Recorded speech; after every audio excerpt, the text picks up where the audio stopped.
J'avais beaucoup d'intérêt à travailler là, sur les questions trans puis la consommation. Puis étant une personne trans moi-même, c'est pour ça que je m'intéressais beaucoup à la communauté puis j'avais envie d'avoir un impact concret. Dans mes travaux, je m'intéresse beaucoup au stress et à la résilience des populations marginalisées, par exemple les populations LGBTQ+, et plus récemment les populations neurodivergentes à la suite de mon propre diagnostic. Moi puis Julie-Christine, on partage en commun un intérêt pour la théorie du stress minoritaire. Fait qu'on s'intéresse aux stresseurs vécus par différents groupes marginalisés.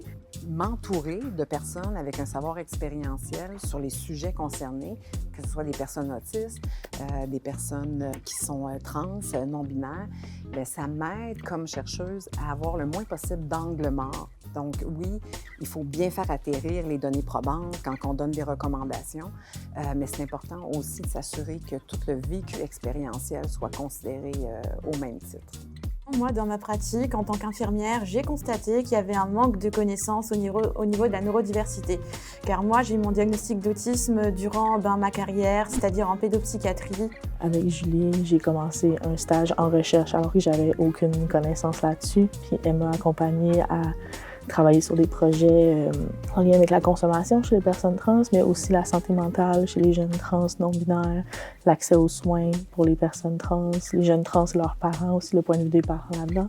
Au Labo inclusif, on a vraiment le souci que les retombées soient variées. Donc oui, la publication d'articles scientifiques, elle est hyper importante. Par contre, pour moi, c'est vraiment important que les gens du grand public puissent bénéficier de différents résultats, de différentes manières.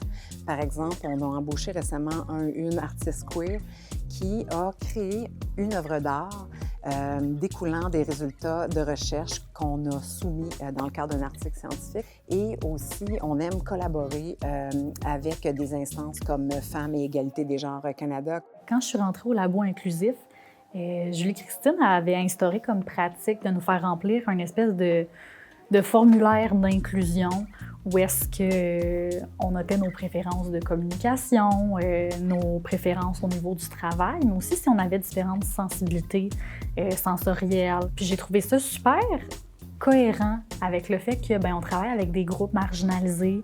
Le Labo se veut un lieu inclusif aussi des personnes de la neurodiversité. Donc moi, ça m'avait beaucoup mis en confiance puis sécurisé en fait de rentrer puis de commencer à m'impliquer au Labo inclusif.